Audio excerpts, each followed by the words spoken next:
Bismillahirrahmanirrahim. Alhamdulillah bi ni'matihi tatimmus shalihat wa bi dzikrihi tatanazzalu rahmat.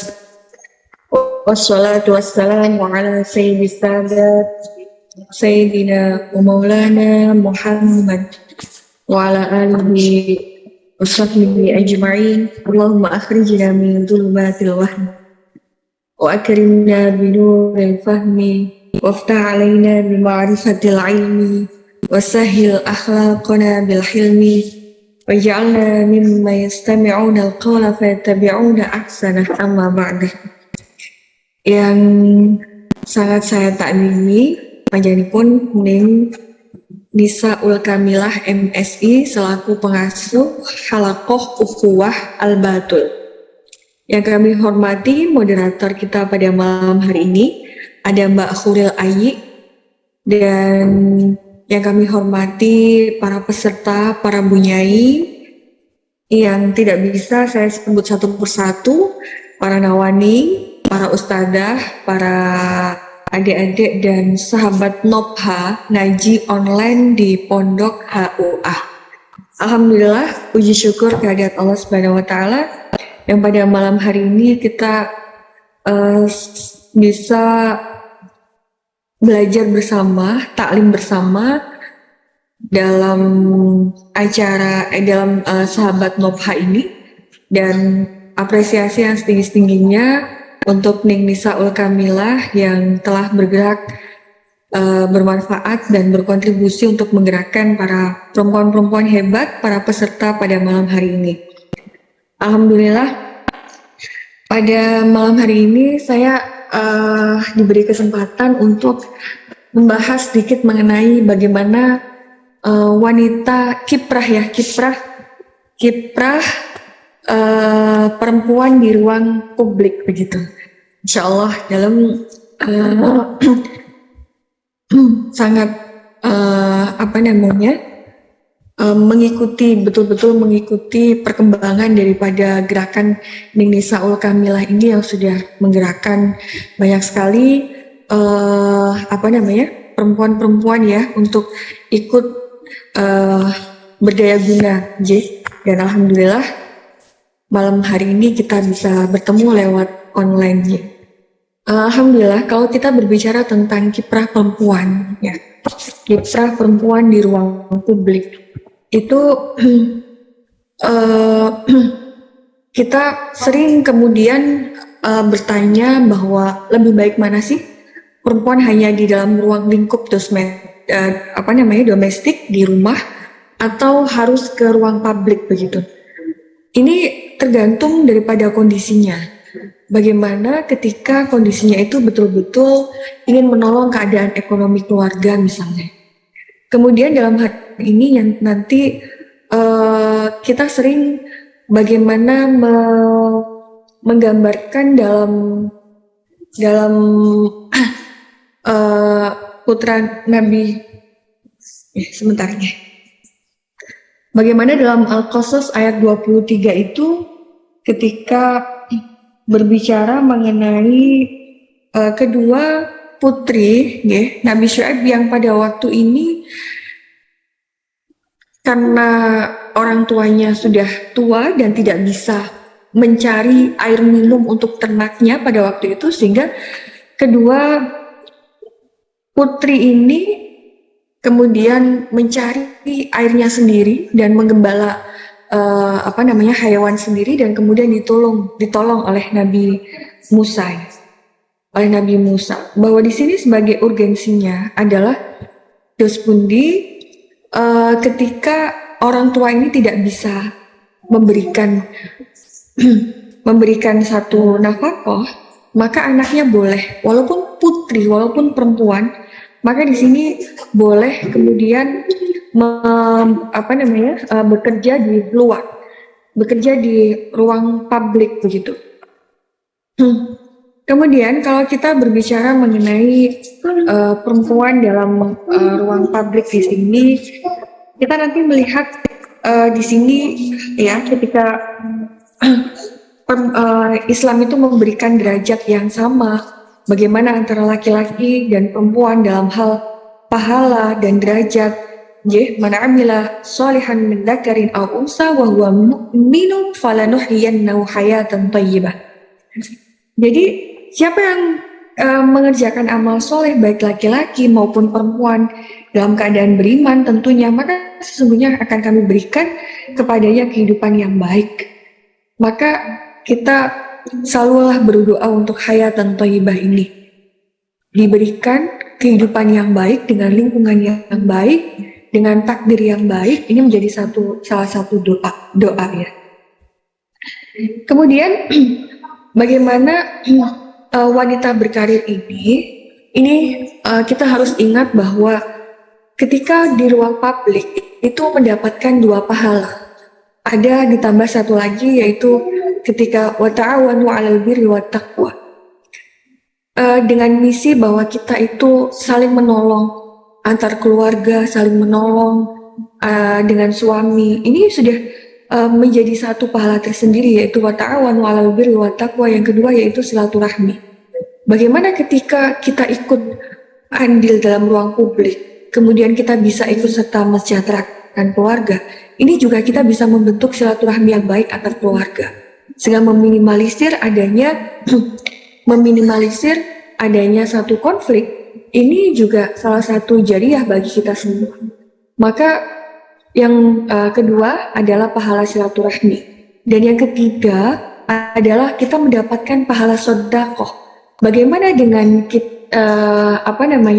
dengan sedekah ini kita mendapatkan satu income, dan income ini terus kemudian kita berikan kepada suami kita, kepada orang tua kita misalnya, kepada anak kita, dan ini merupakan salah satu bentuk daripada sedekah kita. Kemudian di sini ketika kita berbicara mengenai ruang publik ini, maka dalam sejarah itu siapa saja yang terus kemudian pada zaman Rasulullah kita lihat wanita bekerja ya, atau dia berkiprah di ruang publik, itu ada di bagian kesehatan, seperti misalnya ada Ummu Atiyah. Bagaimana Ummu Atiyah ini, dia merupakan perempuan yang merawat korban peperangan pada masa Rasulullah SAW. Kemudian dia mengatakan bahwa aku pernah mengikuti Rasulullah berperang selama 7 kali, berada di belakang rombongan pasukan dan merawat orang sakit. Dia sudah betul-betul berkiprah di ruang publik, Ummu Atiyah. Kemudian ada di perkebunan atau pertanian, ikut terlibat memetik buah, memetik kurma, dan kemudian merawat ladang, kemudian membantu di kebun. Dalam hadis Rasulullah kemudian mengatakan kepada para pekerja, mengatakan semangatlah, setelah memetik kemudian bersedekahlah. Ini adalah salah satu spirit dari Rasulullah SAW. Kemudian ada juga yang dia sibuk dengan kerajinan tangan, seperti istrinya Ibnu Mas'ud, seperti istri Rasulullah yang bernama Zainab binti Hazm. Ini Ummul Masakin. Bagaimana Zainab ini menyamak kulit ya binatang yang terus kemudian dijual, yang kemudian hartanya ini diberikan untuk sedekah pada para masakin, sehingga dia dinamakan Ummul Masakin. Ada juga misalnya seperti perdagangan ya, kita mengenal Sayyidah Khadijah. Bagaimana Sayyidah Khadijah ini, beliau kaya raya dan beliau memiliki konsep dan ide dalam perdagangan ini yang sangat luar biasa. Bukannya terus kemudian Khadijah itu ikut ke Syam, ikut kemana-mana. Tidak, tapi hanya dengan konsep dan idenya saja beliau menjadi saudagar yang luar biasa, dan dia berkontribusi juga pada dakwahnya. Bagaimana ketika kita ingin berkiprah di ruang publik, kita harus memiliki strategi seperti Sayyidah Khadijah. Bagaimana Sayyidah Khadijah ini, dia memiliki kaki-kaki yang menguatkan perdagangannya Sayyidah Khadijah. Beliau memilih seseorang yang al-amin. Siapa itu? Suami beliau, Rasulullah SAW, yang kemudian diutusnya ke negeri Syam. Sayyidah Khadijah tidak kemana-mana. Sayyidah Khadijah tidak kemana-mana, beliau tetap di Mekah. Beliau memberikan sumbangsi ide, beliau memberikan sumbangsi konsep, beliau memberikan sumbangsi permodalan, yang kemudian dengan Maisaroh menjalankannya dengan Rasulullah, sehingga berkembanglah kemudian perniagaannya, ya. Jadi ketika kita berani ke ruang publik, itu kita harus memiliki teamwork yang baik, memiliki satu konsep yang baik, memiliki teamwork yang baik. Bagaimana kita juga memiliki banyak peran di situ. Kemudian selain itu ada Asma binti Abu Bakar. Bagaimana Asma binti Abu Bakar ini membantu pekerjaan suami. Yang dalam hadisnya, Asma itu mengatakan, suaminya yang bernama Zubair bin Awam, itu menikahiku itu dia tidak memiliki apa-apa kecuali hanya memiliki kudanya. Kemudian saya membantu untuk memelihara kuda tersebut, memberikan makan dan minum kuda tersebut, kemudian mencairi air, mengusung kurma. Ini betul-betul konsep bahwa perempuan itu ada, yang terus kemudian dia berkiprah di ruang publik, itu karena memang membantu menguatkan suaminya. Oke, bukannya terus kemudian bahwa Zubair bin Awam itu tidak bekerja. Tidak, beliau bekerja dengan totalitasnya. Tetapi beliau memiliki keterbatasan. Keterbatasan ini kemudian dikuatkan oleh kiprah daripada Sayyidah Asma binti Abu Bakar. Ya, jadi Sayyidah Asma itu membantu betul-betul pekerjaan daripada suaminya. Ada lagi Ashifa binti Abdullah. Ashifa binti Abdullah ini pandai membaca, pandai menulis. Beliau itu menjadi ulama perempuan pada waktu itu. Ulama perempuan pada waktu itu mengajarkan seperti Hafsah, ya, istri Rasulullah itu menjadi murid beliau. Kemudian kalau beliau mengisi pengajian, mengisi seminar-seminar kalau pada zaman sekarang, ya, itu kiprah daripada beliau. Dan sampai Sayyidina Umar bin Khattab pada waktu itu menjadi khalifahnya, itu melihat potensi daripada Ashifa pada waktu itu, potensi leadershipnya yang sangat luar biasa bagus, sehingga pada waktu itu dia diangkat menjadi ketua pasar di Madinah pada waktu itu. Luar biasa, perempuan tapi menjadi ketua pasar pada waktu itu. Jadi banyak sekali profesi yang terus kemudian bisa dipilih oleh perempuan ketika di publik itu. Ya, ketika kita membaca sejarah juga tentang kekuasaan Islam pasca zaman Nabi, ya. Tadi kita berbicara tentang zaman Nabi. Sekarang bagaimana zaman setelah Nabi, ya. Zaman setelah Nabi, bagaimana? Ini kita lihat banyak contoh peranan daripada wanita yang sangat penting, ya, yang sangat penting dan menentukan. Contohnya pada tahun 634 Hijriah, kekuasaan di Delhi, India, itu kekuasaannya dipegang oleh Sultanah Rodiah, termasuk bagian dari kekuasaan Daulat Bani Abbasiyah pada waktu itu. Dia meraih tahta berkat kekuatan militer bangsa Mamluk. Rodiah mewarisi tahta dari ayahnya. Dia memiliki dua gelar, yaitu Rodiah Ad-Dunya Wad-Din dan Balkis Jihad. Namanya itu harum dan dicetak dalam mata uang dengan tulisan pilar kaum wanita, ratu segala zaman, Sultanah Rodiah binti Syams Ad-Din. Ini merupakan salah satu prestasi yang sangat luar biasa. Kita lihat misalnya di Yaman, ini pasca zaman Rasulullah, ya, pasca ba'da ahdi Rasulillah begitu. Di Yaman misalnya, di antara sekian banyak kaum wanita yang memegang tampuk kekuasaan politik, ada dua orang, yaitu Malikah Asma dan Malikah Arwah. Bagaimana memiliki kriteria istimewa sebagai kepala negara. Tidak jarang kemudian dia juga berkhutbah di masjid-masjid misalnya. Menyebut namanya, ini merupakan penghargaan dan penghormatan yang sangat sulit.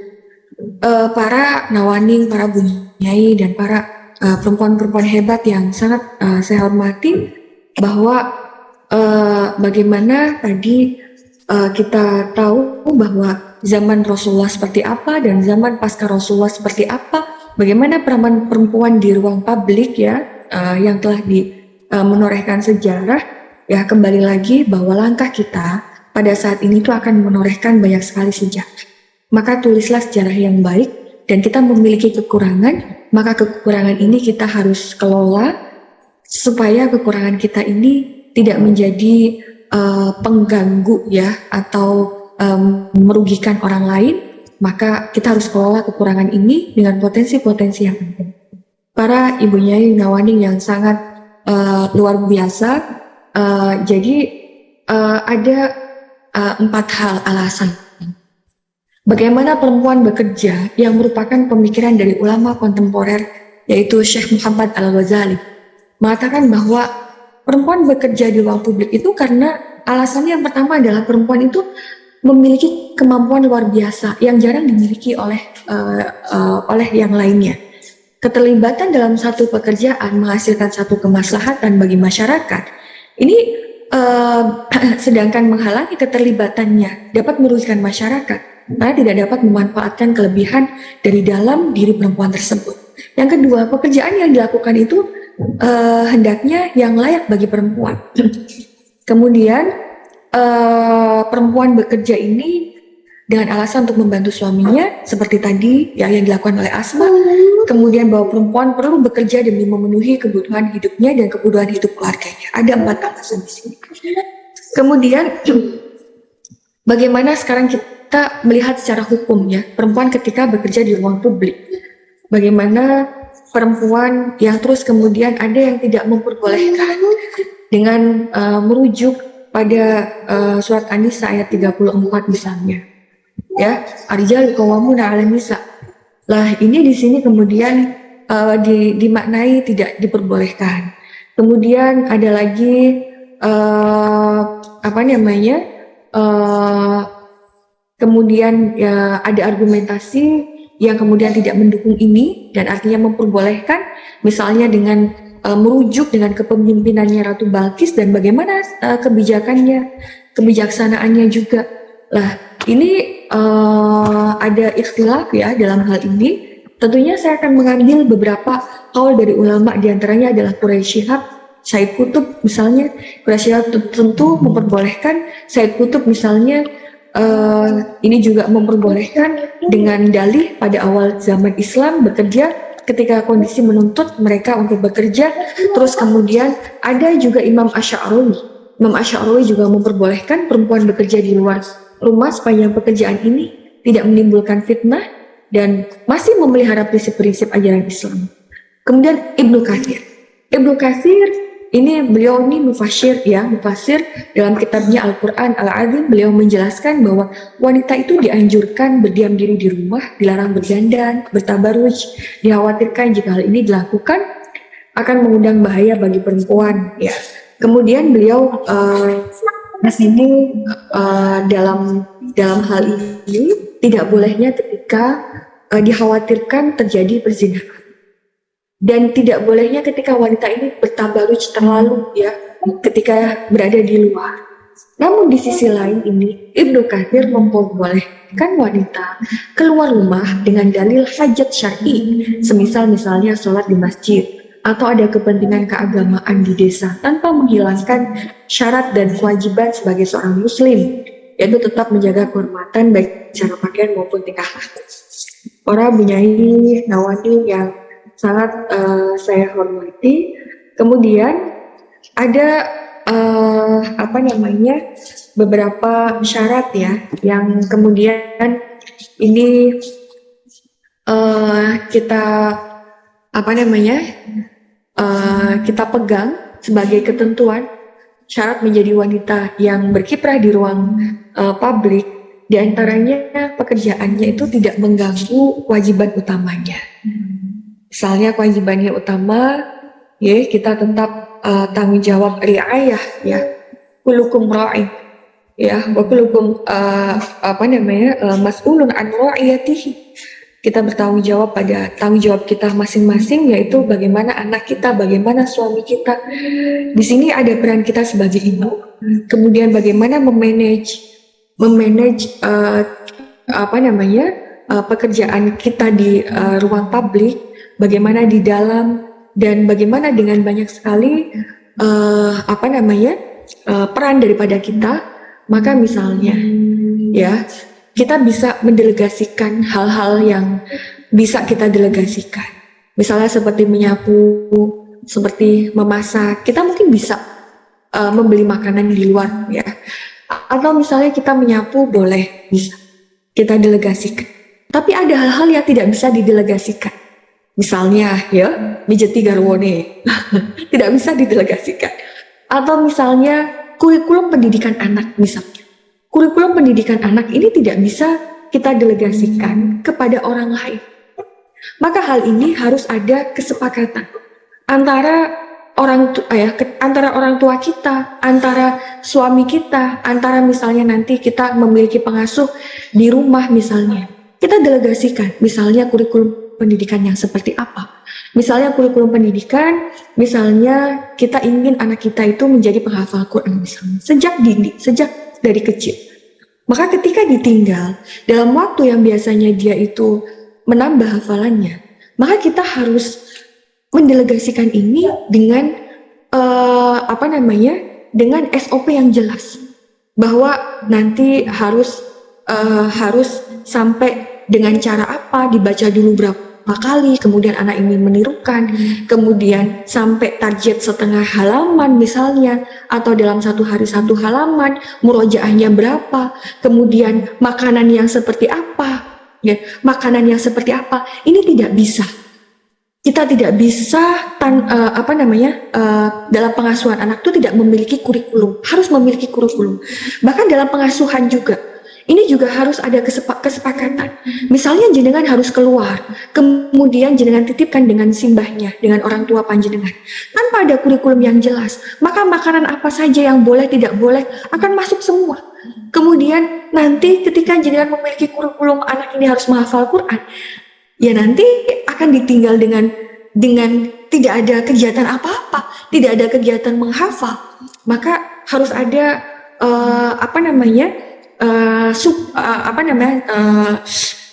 support ya, di antara supporting system di antara keluarga panjenengan, yaitu jenengan harus buat kesepakatannya apa. Tidak boleh misalnya minum dengan berdiri, harus tahu.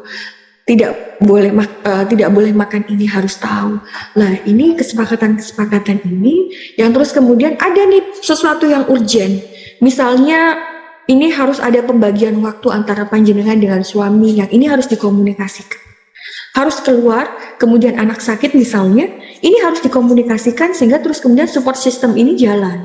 Oh ya, berarti ini bagian suami yang kemudian mengantar ke dokter, saya harus keluar misalnya. Ini harus ada kesepakatan. Oleh karena itu, ketika kita memilih untuk ke ruang publik, misalnya kita harus bekerja dan lain sebagainya, itu harus ada izin dari suami. Harus ada izin dari suami. Ini menjadi salah satu yang mutlak, sehingga kita bisa membentuk support system yang baik. Lah, kembali lagi, izin dari suami itu kita ke kiprah ke publik itu bukan terus kemudian kita mengalahkan suami, mengalahkan otoritas suami, tidak. Apa terus kemudian gaji yang besar, uang yang besar dari istri daripada suami itu terus kemudian ini menjadi salah satu penghalang? Tidak, yang menjadi penghalang adalah ketika kita pulang, perempuan pulang, itu membawa jubah keangkuhan kita, jubah kesombongan kita kepada suami kita. Ini saya mendapatkan gaji yang lebih besar misalnya, terus kemudian kita membawa pulang itu dengan membawa pulang jubah keangkuhan dan kesombongan kita pada suami. Ini masalahnya. Bukan masalah terus kemudian kita itu kiprah di luar, bukan masalah kemudian uang atau gaji kita yang besar, bukan kita yang lebih kontribusi yang besar, bukan. Sebanyaknya kontribusi kita, sebanyaknya uang yang diperoleh kita pulang dengan rasa tawaduk kepada suami kita. Demi apa? Demi yang pertama, bahwa ini adalah sebuah perintah. Demi apa? Ini adalah sebuah akhlak yang baik. Demi apa? Bahwa ini adalah salah satu resep keharmonisan keluarga kita. Demi apa? Demi kemaslahatan keluarga. Apa yang terus kemudian yang harus kita angkuhkan, bahwa ketakziman, respek pada suami ini juga harus kita miliki ketika kita harus ke kiprah di ruang publik. Kalau berhasil, itu kita yakinkan bahwa segala keberhasilan kita dalam kita berkiprah di luar itu adalah keberkahan dari doa dan restu suami kita, begitu. Bahwa ya Allah Gusti dalam niki nggih angsalipun dalam menika dateng Jawi saged sae sedaya niku tidak lepas dari doa dan restu suami, begitu. Maka takzim terhadap suami, respect terhadap suami dalam hal ini itu penting, apalagi izin daripada suami. Kados mekaten. Terus kemudian yang harus dijaga kembali adalah adab-adab Islam. Bagaimana adab-adab ini juga harus penting ya. Wala tabarrujna tabarrujal jahiliyah, ini juga penting bahwa kita tidak boleh sampai maca yang keterlaluan, begitu. Sehingga terus kemudian kita juga jangan melemah lembutkan suara pada laki-laki yang bukan muhrim misalnya, sehingga ini nanti ketika didengar oleh hati yang tidak sehat, maka ini akan menjadi sesuatu yang buruk, begitu. Maka kita masing-masing akan diuji, masing-masing daripada kita akan diuji dengan perannya masing-masing, begitu. Kita akan diuji, ada yang ujiannya ada yang ujiannya anaknya, ada ujiannya suaminya, ada yang ujiannya pekerjaannya, semua akan diuji masing-masing. Dan masing-masing itu juga kita harus kontrol sebagaimana besarnya sih ketika Allah itu kadang-kadang cemburu. Kadang-kadang Allah itu cemburu. Ketika kita sangat mencintai suami melebihi Allah, maka kita akan dicoba dengan diuji dengan suami kita. Kita lebih senang dengan anak kita sehingga kita lupa dengan Allah. Kita akan dicoba dengan anak kita. Maka hal inilah bahwa lakukan sesuatu karena ibadah. Itu bukan hanya kita ngomong karena ibadah saja, bukan. Tetapi ketika kita itu semua kita gantungkan kepada Allah, itu semua akan merasa enteng. Ya Allah Gusti, garwa kula menika suami saya itu kok begini, kurangnya begini, misalnya kurang terlalu keras begini dan lain sebagainya. Itu ketika kita gantungkan semua ini kepada Allah, pas sampun kersanipun Gusti Allah, itu kita akan merasa tenang-tenang saja. Pun sedaya kita ndongaaken ingkang sae Gusti, kula pun pasrah panjenengan. Ketika kita pasrahkan semua ini datang Gusti Allah, itu Allah akan menata dengan baik, begitu. Jadi segala kekurangan nopo mawon ketika nopo kita gantungkan datang Gusti Allah, insyaallah sedaya ati kita niki saged sumeleh skecau kados mekaten. Jadi adab-adab ini juga harus harus kita terapkan ketika kita berada di luar, ketika kita berkiprah di luar. Maka ketika kita betul-betul melakukan ini dengan penuh dengan penghormatan, maka kita juga akan menjadi terhormat, begitu. Lah, terus kemudian ada strategi-strategi lain yang bisa kita lakukan ketika kita berkiprah di luar. Bagaimana pola ketika kita di luar, dalam dunia luar juga kita harus terus mengembangkan potensi kita. Apa yang kita tidak bisa, ayo kita belajar. Apa yang terus kemudian kurang dalam, misalnya kita punya usaha nih, kurang manajemen usahanya, bagaimana pengelolaan uangnya, itu terus kita upgrade terus kita belajar terus. Bagaimana terus kemudian ketika kita di dalam rumah, bagaimana relasi kita dengan anak, relasi kita dengan suami, juga betul-betul kita dandani terus, begitu. Kita ada hal-hal sesuatu yang terus kemudian yang harus dikomunikasikan. Komunikasinya juga harus komunikasi yang efektif, ya. Kados mekaten. Terus untuk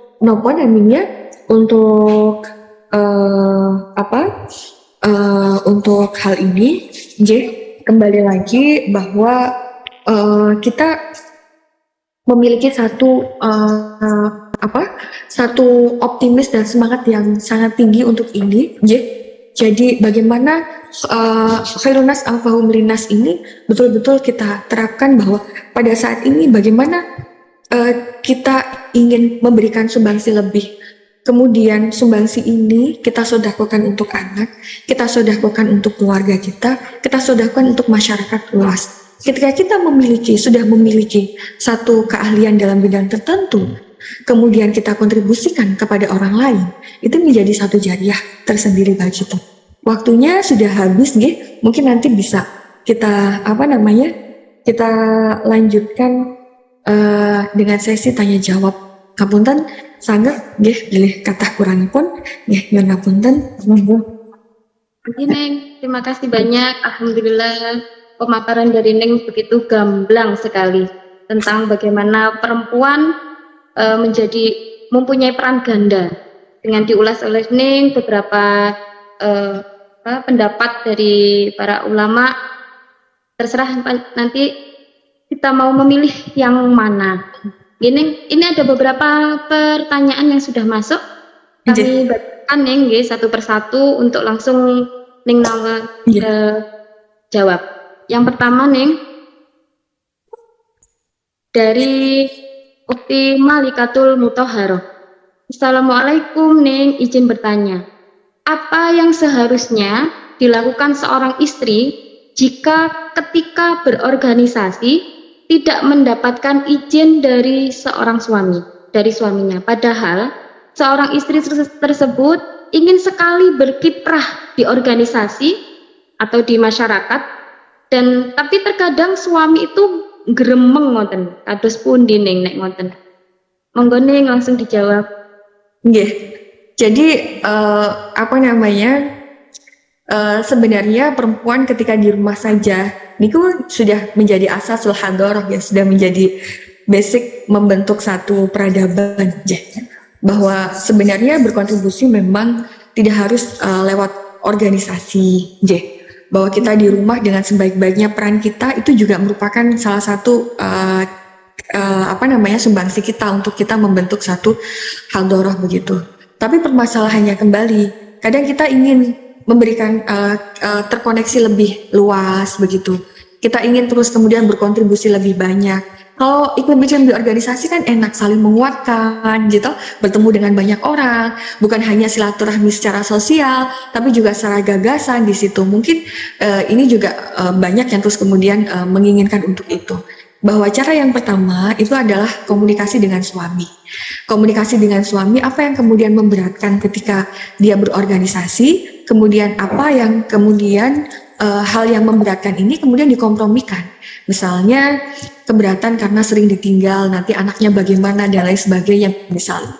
Lah hal ini mungkin kita bisa bergaining, ya, bisa bergaining dengan suami. Mungkin kita hanya mengikuti organisasi satu saja dengan pengaturan waktu yang seperti apa misalnya. Lah kesepakatan ini, komunikasi dan berdialog seperti ini akan menjadi salah satu solusi di setiap hal yang terus kemudian ini bisa menjadi satu kesepakatan.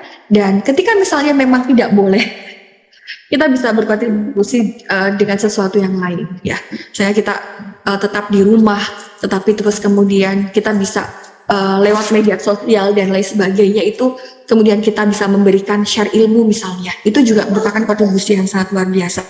Atau misalnya kita berjejaring seperti ini lewat online misalnya, berbagi ilmu, mendapatkan taklim, ya. Karena kalau kita melihat di surat Al-Alaq itu itu ketika wakhalaqal insana, ya, min 'alaq, bahwa kita itu disuruh untuk selalu tawadhu, ya, karena kita hanya diciptakan dengan alaq. Terus kemudian wa'lamal insana ma lam ya'lam, bahwa kita tuh selalu saja belajar bukan hanya di organisasi, berkontribusi juga bukan hanya di organisasi. Apa yang kita bisa lakukan kemudian bisa lakukan ketika tidak ada kompromi antara panjenengan dan suami. Kita banyak bisa melakukan hal, apalagi sekarang dunia digitalisasi, ya, kita bisa belajar gimana kita bisa bersumbangsi lewat ini. Alhamdulillah. Kalau di HUA HBO Ning, kan kami sering mengadakan kajian offline. Itu biasanya Ning Mila menyuruh suhu naik gitu. Dan kami sudah diajari bagaimana cara nyuwuk suami-suami kami agar dapat izin Ning. Dan alhamdulillah selama ini selalu dapat izin untuk keluar rumah untuk mengikuti taklim offline gitu. Ya alhamdulillah Niko, suhu juga penting, tapi terus apa namanya itu usaha-usaha rohaniah juga penting, tapi harokah dalam rangka kompromi juga nggih penting. Niku dohir batin insya Allah diikhtiari nggih. Ya, alhamdulillah. Ya, pertanyaan Neng, pertanyaan kedua izin membacakan lagi Neng. Nggih. Ini tidak tersa disebut namanya. Bagaimana menyikapi fenomena perempuan masa kini yang tidak lagi menjadi tulang rusuk, tapi malah menjadi tulang punggung. Mereka bekerja di luar rumah dan sampai rumah pun mereka masih dibebani kewajiban mengurus rumah. Ini monggo Neng langsung ingkang dijawab. Nggih. Jadi kembali gitu. Kita itu diuji pada perannya masing-masing, ya kan? Kalau wau sampun sudah saya jelaskan bahwa ketika perempuan ini menjadi tulang punggung, maka ada banyak ya pahala yang akan didapatkan. Yang satu silaturahmi, kemudian wa ta'awanu 'alal birri wat taqwa wa ta'awanu 'alal ya.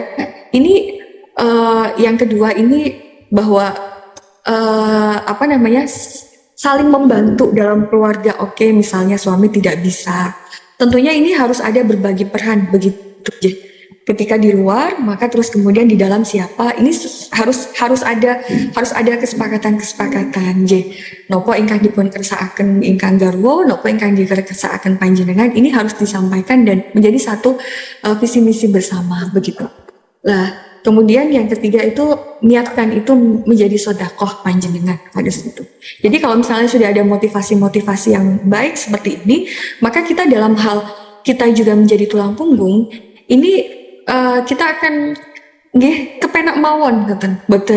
Boten ingkang terus kemudian yang merasa bahwa kita itu nggih capek dan lain sebagainya nggih. Insyaallah dados entengipun kados singkatan. Terus kemudian ketika di rumah juga harus dibebani ini itu. Inilah sebenarnya satu potensi, satu energi dari perempuan itu. Dia bisa multitasking, bisa kemudian di luar apa, kemudian di dalam apa. Dan ini yang terus tidak dimiliki. Kita bisa masak sambil kemudian ngomong ya, sambil niki lah. Itu menjadi satu apa namanya spirit ya, boten nopo-nopo, tapi ketika itu berat itu komunikasikan dengan pasangan. Ini saya bercerita sedikit ya tentang bagaimana Sayyidina Ali dan Sayyidah Fatimah Az-Zahra dalam kitab Adabul Islam fi Nidhamil Usr ya, karya Sayyid Muhammad bin Alawi Al-Maliki. Itu kan semua dilakukan sendiri tanpa ada pembantu Sayyidah Fatimah itu. Bahkan terus kemudian Sayyidina Umar tuh merasa, ya Allah kasihan banget dengan Sayyidah Fatimah ini. Terus akhirnya beliau mengatakan kepada Sayyidah Fatimah untuk sowan kepada Rasulullah meminta satu budak saja untuk menjadi khadim ya, di rumahnya. Tetapi Rasulullah kemudian mengatakan bahwa ini budak-budak ini akan saya jual untuk menafkahi Ahlus Sufah gitu. Ahlus Sufah itu santri daripada Rasulullah yang diketuai oleh Abu Hurairah yang bertempat di pelataran Masjid Nabawi. Lah, kemudian dijual, dibuat nafkah untuk Ahlus Sufah ini, dan pulang itu dengan rasa kecewa juga, tidak mendapatkan apa-apa. Sayyidah Fatimah akhirnya pulang, Sayyidina Ali juga pulang, kemudian Rasulullah akhirnya mengikuti asarnya, mengikuti langkahnya Sayyidah Fatimah. Kemudian ternyata di rumah itu mereka berdua sedang menghilangkan kesedihannya dengan tiduran dan selimutan. Selimutnya hanya satu. Ini menggambarkan bahwa tidak memiliki apa-apa loh. Sayyidina Ali itu selimut saja hanya satu. Nah, ini apa namanya? Tapi dalam hal ini bahwa ulama mengatakan maka kita itu harus ada treatment menghilangkan kesedihan itu dengan tidur sejenak, selimutan itu menjadi satu treatment. Kemudian akhirnya karena Rasulullah datang kemudian berdiri, kemudian mengatakan makan aku mah gitu, sudah di tempatmu saja. Tapi kemudian Rasulullah mengatakan, apakah mau saya berikan kabar apa yang lebih baik, hanya sekedar khadim saja. Kemudian mengatakan idza akhadtu ma maja'akum taqulani salasina wa arba'a wa salasina min tahmidin wa tasbihin wa takbirin. Kemudian diajari apa namanya wiridan. Tadi suhu tadi ini penting, ini soal kamilah ya toh. Enggak diberikan khadim, enggak diberikan pembantu untuk membantu pekerjaan rumahnya, tidak, tapi dikuatkan dengan satu wiridan itu. Bahkan terus kemudian wiritan ini menurut ulama itu paling manjur untuk penangkal sihir begitu. Jadi ini apa namanya? Suhu yang terus lebih baik daripada khadim. Dan ternyata iya, keberkahannya itu ketika masak sendiri Sayyidah Fatimah itu menurut Rasulullah ini karena dibuat ngaji oleh Sayyidah Fatimah ini menjadi makanan yang keberkahan sendiri bagi cucu-cucu Rasulullah. Jadi itu ya kekuatan kita kembali bahwa niku wow nggih, kita memiliki banyak jariah, banyak pahala, banyak ibadah dengan ini. Ini satu lagi Neng pertanyaannya, bagaimana hukumnya istri yang tidak dinafkahi suami, suami yang tidak menafkahi istri dan anak-anaknya selama 1 tahun? Ini menanyakan hukumnya. Apa namanya? Kan kalau misalnya di Sehut Taklik kan udah ada itu. Kalau sekarang tuh kalau habis menikah itu ada Sehut Taklik yang terus kemudian dibacakan ya ketika pergi. Ini ketika tidak memberikan nafkah begitu ya kan, ada satu effort tersendiri ya sebenarnya. Banyak perempuan yang terus kemudian menjadi kepala rumah tangga. Dia berjuang sendiri, tidak terus kemudian untuk meninggalkan keluarganya karena banyak hal kemaslahatan ketika dia masih berada di keluarga begitu kan. Jadi ini ada satu inisiatif sendiri sehingga dia mencari kerja sendiri dengan hal banyak. Tapi ketika misalnya kita berbicara mengenai hukum, maka ketika tidak memberikan nafkah terhadap istri ini dalam Islam gitu, apalagi dalam 1 tahun, ini kan terkait meninggalkan kewajiban, maka dia berdosa begitu, suami ini berdosa. Lah, kecuali di sini itu ada salah satu sudah berusaha semampu-mampunya tapi tidak bisa kemadorot, masih ada satu halangan yang memang sudah diupayakan sebagaimanapun ini tidak bisa. Lah, ini terus kemudian ini menjadi salah satu kembali kepada kita ya, bahwa bagaimana sih antara terus kemudian dia melepaskan ini juga menjadi satu sebab ya. Kalau dalam hukum positifnya juga bisa kemudian kita menceraikan suami gara-gara ini ya untuk 1 tahun ini, tapi kembali lagi bahwa kemaslahatan ada anak dan lain sebagainya, sehingga kita itu juga harus terus kemudian mencari salah satu jalan dulu kemaslahatan, bahwa ada kemadorotan tapi kita cari satu kemaslahatan ini. Lah, apa itu? Ayo kita bareng-bareng misalnya kita punya potensi apa, kita kerjakan dan sedikit-sedikit insyaallah nggih kalih nyuwun kalih Gusti Allah insyaallah menika kita insyaallah dipun paringi jalan nggih. Intinya kembali lagi nggih. Ini keterbatasan secara ekonomi, ketika banyak hal kita juga tidak bisa memastikan bahwa kita harus memilih suami kita harus mendapatkan pendapatan yang sedemikian sehingga mencukupi. Kita kadang-kadang memiliki keadaan yang sebaliknya, dan bahwa kembali ini merupakan qadar ribon Allah.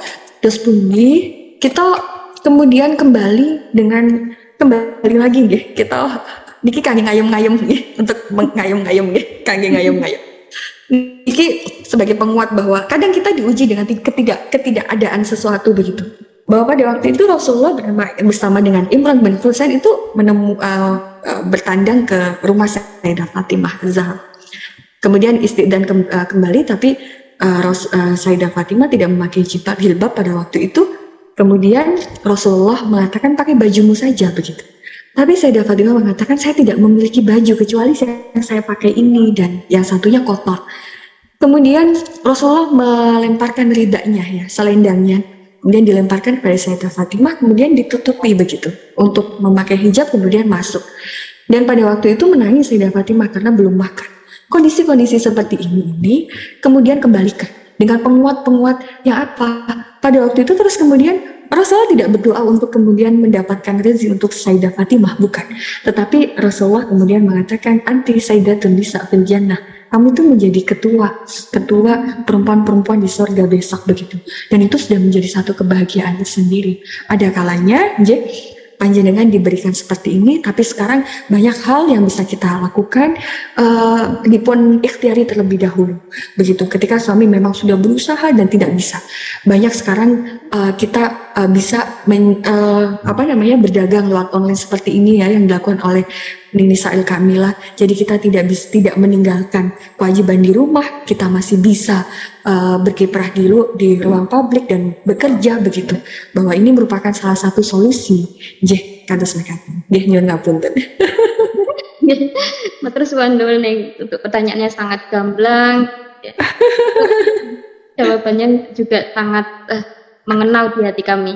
Pertanyaan berikutnya ini masih ada waktu. Dari Ukti Afifatul Musyafa'ah Blora, izin bertanya nih, bagaimana menyikapi lingkungan yang mengagungkan budaya patriarki sehingga ketika kita keluar dianggap sebuah kesalahan? Jadi makanten monggo langsung akan dijawab nih. Budaya-budaya patriarki ini memang masih melekat ya di lingkungan kita. Intinya bahwa kita harus menguatkan budaya patriarki ini dengan kita memberikan satu contoh begitu.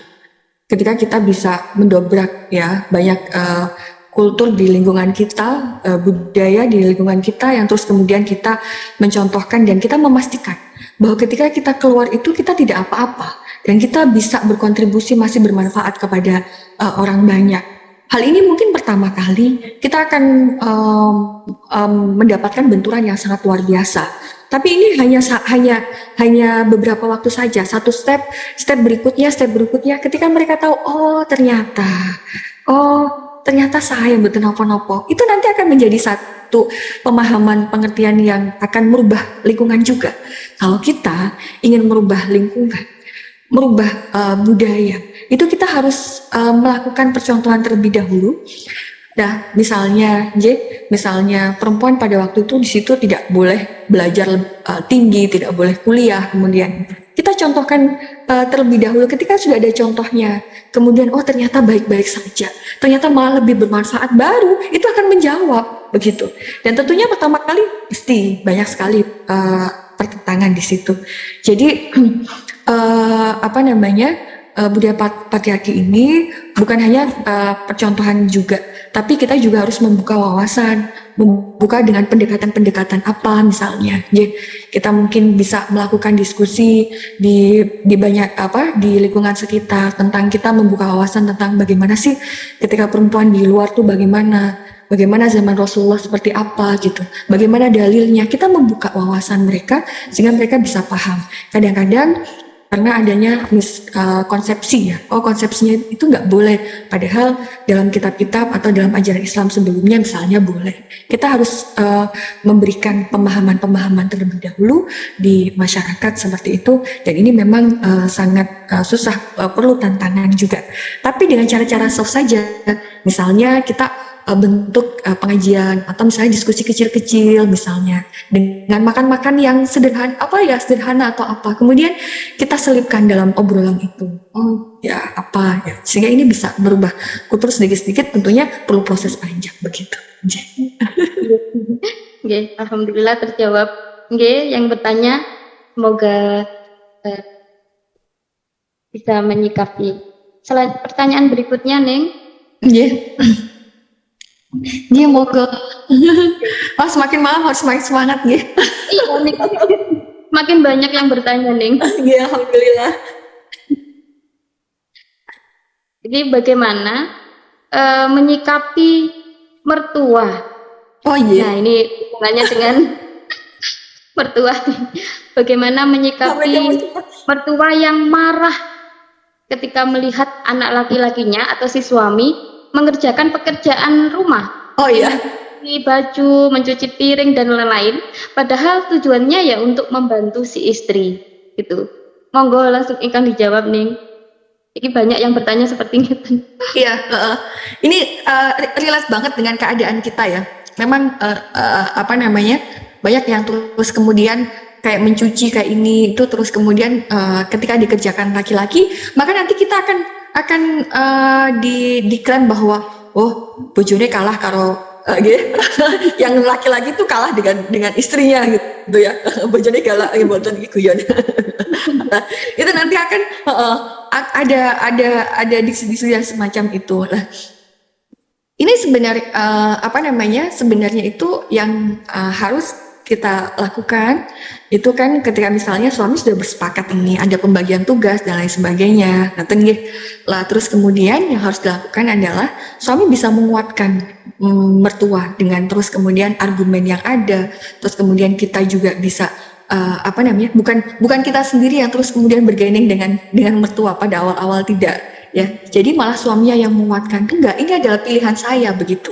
Bukan pilihan istri bahwa terus kemudian ada satu pemahaman bahwa ini tuh memang tanggung jawab saya dan terus kemudian ini sudah kesepakatan dan ini memang untuk kemaslahatan keluarga saya misalnya. Terus kemudian ada satu penguatan ya dari suami yang itu kemudian bisa apa namanya menguatkan mertua sehingga lama kelamaan ini juga akan menjadi satu apa namanya satu kesepakatan juga bahwa kembali lagi ya ada banyak hal sih kalau berbicara mengenai mertua itu ya bukan hanya masalah itu ya kembali lagi bahwa kalau mertua niku ya itu kita tidak bisa membayangkan bahwa mertua kita itu sesempurna mungkin, tidak bisa. Banyak hal yang terus kemudian tidak bisa kompromi dengan kita.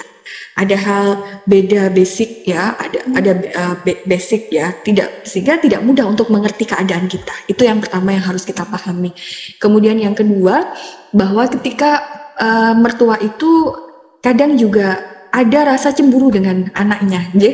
Ketika harus berbagi kasih sayang, anaknya harus sayang istri dan sayang orang tua, ini juga menjadi satu masalah juga. Jadi dalam keadaan hal apapun pertentangan dengan mertua, bukan hanya tadi pembagian tugas dan budaya patriarki saja, itu kembali lagi bahwa ini hal yang biasa sajalah begitu. Jadi ini tidak terus kemudian mengganggu mental kita, mengganggu emosi kita gitu.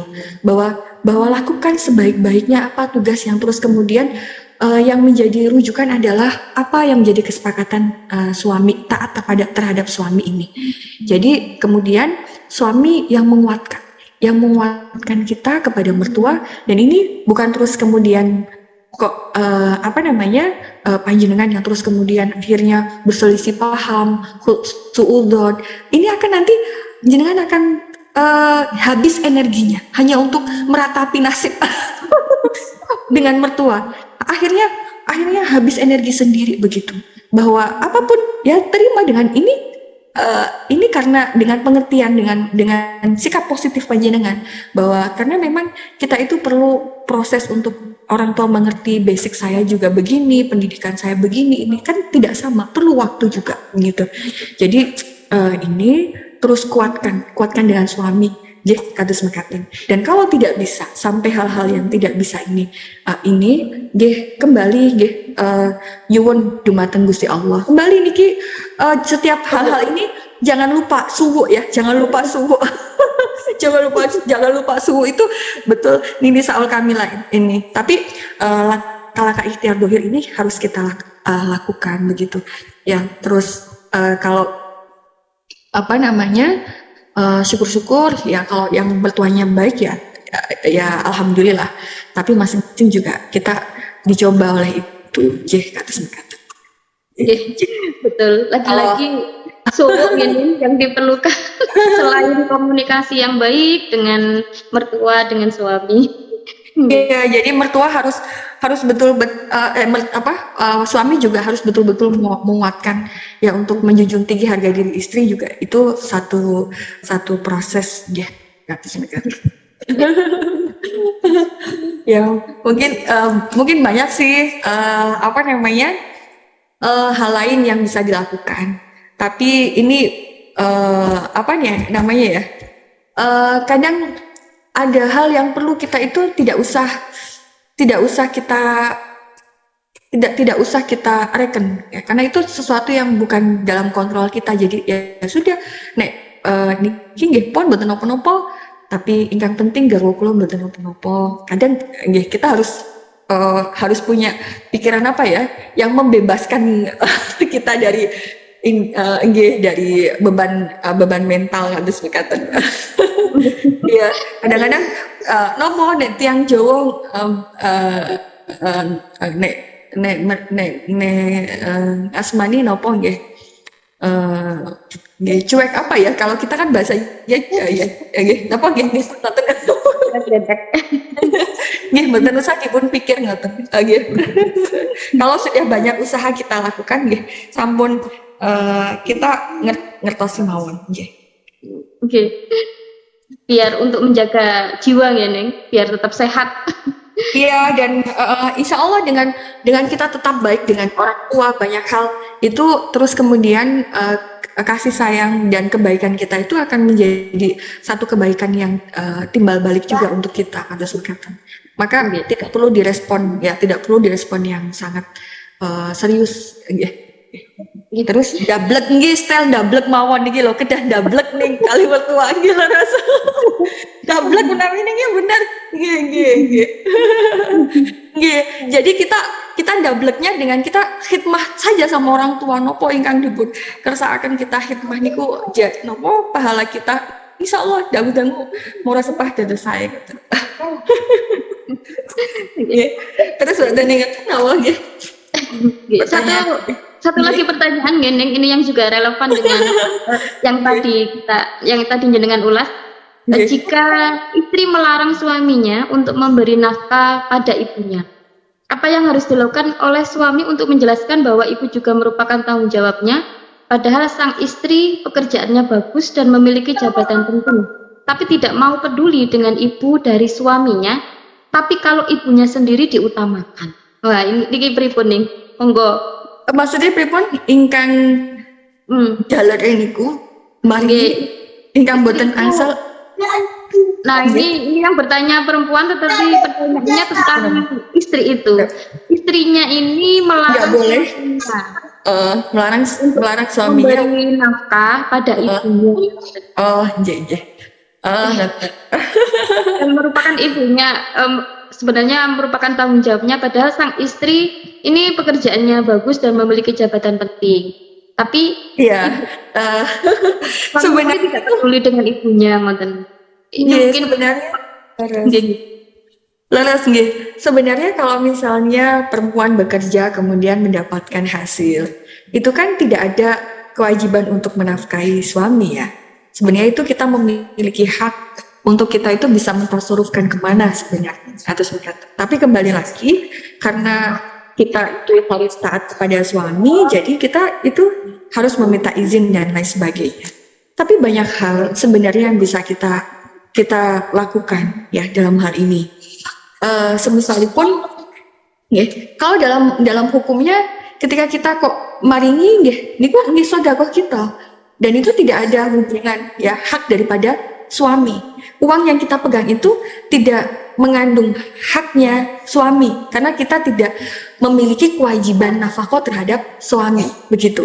Jadi makanya di situ terus kemudian ketika kita ini memberikan nafkah kepada ibu itu menjadi menjadi hak kita, boten terus kemudian uang ini adalah hak suami semua, boten. Jadi ketika terus kemudian panjenengan ini memberikan nafkahnya kepada ibunya, niki nyuwun izin, kembali nyuwun izin, misalnya pareng, sampun. Tapi ketika tidak pareng, kados mekaten. Kemudian menika niki panjenengan pun niki sedekah kula kok. Niki hak, niki sedekah kula. Tidak ada hubunganipun kali panjenengan. Ini secara hukum juga tidak apa-apa, panjenengan tidak menyalahi kados mekaten karena ini haknya panjenengan, hasil daripada jerih payah panjenengan, dan panjenengan tidak diwajibkan untuk memberikan nafkah kepada suami kados mekaten. Terus inilah yang menjadi kekuatan Makanya perempuan itu harus berdaya. Monggo sebisa mungkin kita itu bisa untuk paling tidak kita sedekah kali tiang sepah nih dengan keuangan dari jerih payah kita sendiri, maka itu menjadi hak kita.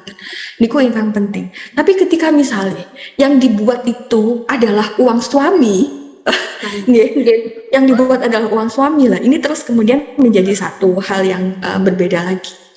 Jadi menurut kula niku apa namanya bisa menjadi alternatif bahwa kuatkan bahwa niki ya terus dari hak saya dan kula nyuwun sedekah ngoten kangge niki, karena terangkan bahwa ini merupakan apa namanya niki nggih hukumipun dos pundi kados nggih. Alhamdulillah ning ini ada HBO Halaqah bisnis online. Ini yang dalam asuhan ning Nisaul Kamilah juga. Kalau halaqah Ukhu Al-Batul itu tentang riyadhah, ngaji, taklim gitu nih. Tapi kalau halaqah bisnis online, nah namanya bisnis itu kami diajarkan nih untuk berbisnis secara online meskipun tidak harus keluar rumah, tapi kita menghasilkan cuan, menerima transferan gitu nih. Saya banget niku, saya banget. Insyaallah. Diam di rumah, tetapi menerima transferan gitu. Wah hebat ya, Masya Allah. Secara spiritual dapat, secara keilmuan dapat, secara skill dapat, dan secara cuan dapat. Masya Allah, sedaya pun saya sangat mudah-mudahan Gusti Allah paring ning Nisa panjang umur, selalu istiqomah, ya itu ning Nisa itu yang harus kita contoh dalam hal apapun. Masya Allah, piyambakipun kali ngelempiti bajune putrone nggih selawat nggih kali mau napa suwuk nggih suwuk terus nggih suwuk terus nggih terus menika makanipun tiyang istri kedah-kedah aurat nggih kedah aurat piyambak atas mboten bilih kados sekedhik sharing nggih menawi Mbah Maimun niku maringi ijazah kersanipun napa rezekinipun kathah mlebet griya kulhu ping 3 salam riyin. Lajeng Mbak Maktubah niku mau ya latif 219 Mbak dari ngoten Allahu latifum bi ibadihi yarzuqu may yasha wa huwal qawiyul aziz niku. Nek putrane nangis niku diwaosaken wa khosyatil aswatul rahmani fala tasma'u illa hamsa niku. Terus nggih kathah kersane garwane mboten wayuh nggih wonten tapi niki rahasia. Oh niki penting ya. Niki penting nggih. Kersane enggal mantu nggih wonten. Niku nggih intinipun nggih gada aurat ingkang ya. Jadi intinya itu memiliki aurat nggih aurat yang diistiqomahkan Jadi misalnya seperti wirid latif misalnya atau hizib bahar atau misalnya ada rotibul hadat gitu. Itu memang betul-betul kita nanti akan merasakan perbedaannya. Mungkin ning Nisa nggih napa rotibul hadat ya. Rotibul hadat ada ning banyak sekali. Hari yang rotibul hadat. Hari ya niku itu yang terus kemudian apa namanya bisa menguatkan. Jadi ada hal-hal yang tidak bisa kita nalar itu kemudian datang. Ada terus kemudian keberkahan yang tadinya hanya sedikit, kemudian kok bisa menjadi ini ya, yang tidak bisa dibayang. Itu dengan istiqomah, ya, istiqomahan kita dalam aurat gitu. Oh iya, ini banyak banget yang meminta, Ning, yang supaya tidak wayuh, Ning. Waduh. Penting, Ning, memang Ning. Oh iya, penting ya. Iya, jadi saya dijazai dengan Mbah Maimun itu, untuk itu dijazai untuk membaca waqiah sebelum tidur ya. Jadi selain mendatangkan rezeki juga bisa mendatangkan banyak kasih sayang kepada suami sehingga suami sudah tidak melirik yang lain. Ya itu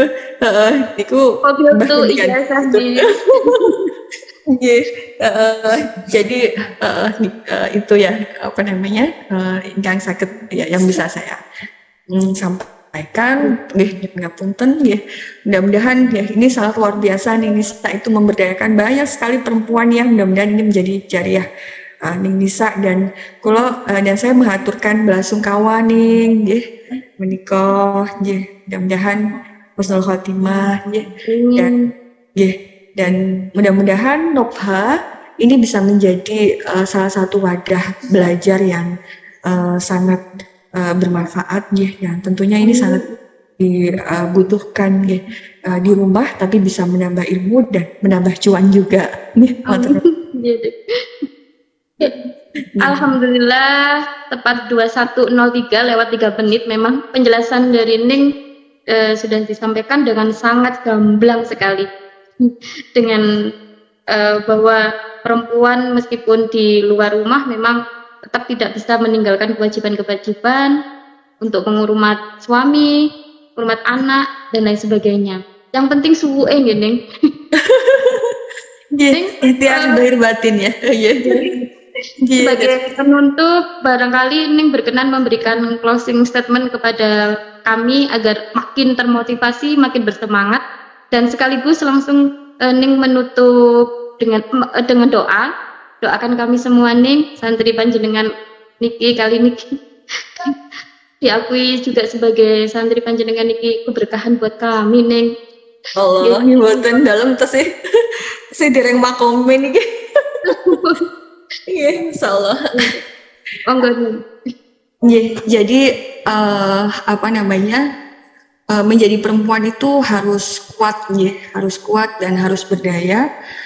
Bahwa perempuan ini membentuk hadoroh, membentuk peradaban, walaupun hanya di dalam rumah. Jadi ini merupakan satu visi dan misi yang harus kita perjuangkan. Khairunas anfa'uhum linnas, ya. Jadi teruslah bermanfaat, ya, teruslah bermanfaat, dan kita niatkan bahwa semua ini apa namanya, hub fillah ya. Semua pertemanan ini adalah hub fillah, karena kalau hub fillah maka almar'u ma'man ahabba juga. Jadi seseorang akan dia dikumpulkan dengan seseorang yang dicintainya, maka remen karena Allah, remen karena tiang-tiang ingkang soleh. Nah, ini juga penting. Terus kemudian niatkan segala sesuatu hal itu menjadi satu tirakat, menjadi satu riyadhah. Apapun itu posisi kita, apapun itu kondisi kita akan diberikan satu ketidaknyamanan, akan diberikan satu kesulitan-kesulitan. Walaupun dalam puncak setinggi apapun, itu akan merasakan ketidaknyaman. Maka niatkan ini menjadi satu riyadhah, niatkan ini menjadi satu tirakat. Mugi-mugi Gusti dari ketidaknyamanan ini mudah-mudahan menjadi kemuliaan kita dunia akhirat. Itu yang terus kemudian menjadi motivasi kita. Jadi sehingga apapun keadaannya kita akan merasa hidup ini merasa enak, merasa hidup ini merasa nyaman saja ya. Semua terus kemudian kembalikan kepada Allah. Kemudian kalau satu spirit lagi ini bahwa keadaan bagaimanapun tentunya kita bergantung kepada Allah, bukan kepada satu materi yang menjadi satu tujuan satu-satunya. Ketika kita melihat seperti misalnya hadis ada dalam Riyadhus Shalihin itu mengenai penggambaran mengenai Uwais Al-Qarni. Bagaimana ketika Uwais Al-Qarni itu ditanya oleh Sayyidina Umar, Aina turid pada waktu itu, kemudian dia mengatakan Kufah, ila Kufah, ke Kufah katanya. Kemudian ala aktub ilaika risalah ila amilika, begitu. Apakah tidak saya tulis satu surat untuk gubernur Kufah? Pada waktu itu Sayyidina Umar menjadi salah satu khalifah untuk lebih memudahkan kunjunganmu untuk ke Kufah. Tapi Uwais Al-Qarni mengatakan bahwa dia ingin menjadi debu-debu manusia, itu uhibbu ilayya, lebih saya cintai. Menjadi orang biasa, menjadi orang yang tidak masyhur, menjadi orang yang terus kemudian hanya dia keterbatasannya. Bahkan Uwais Al-Qarni juga dia memiliki satu tirakat yang luar biasa. Orang tuanya yang kemudian lumpuh, dia barun biwalidayha, terus kemudian terus kemudian ini menjadi salah satu tirakat. Jadi ada satu kondisi di mana itu menjadi tirakat kita, dan itu akan mengantarkan pada naiknya derajat kita. Terus kemudian bagaimana situasi yang biasa, yang menjadi debu-debu manusia yang menjadi jawaban Uwais Al-Qarni. Ini yang menjadikan terus kemudian kita itu tidak perlu menginginkan kemasyhuran gitu. Bahwa dari kemasyhuran ini kita terkadang nanti susah untuk mengimplikasikan bagaimana kedekatan kita kepada Allah begitu.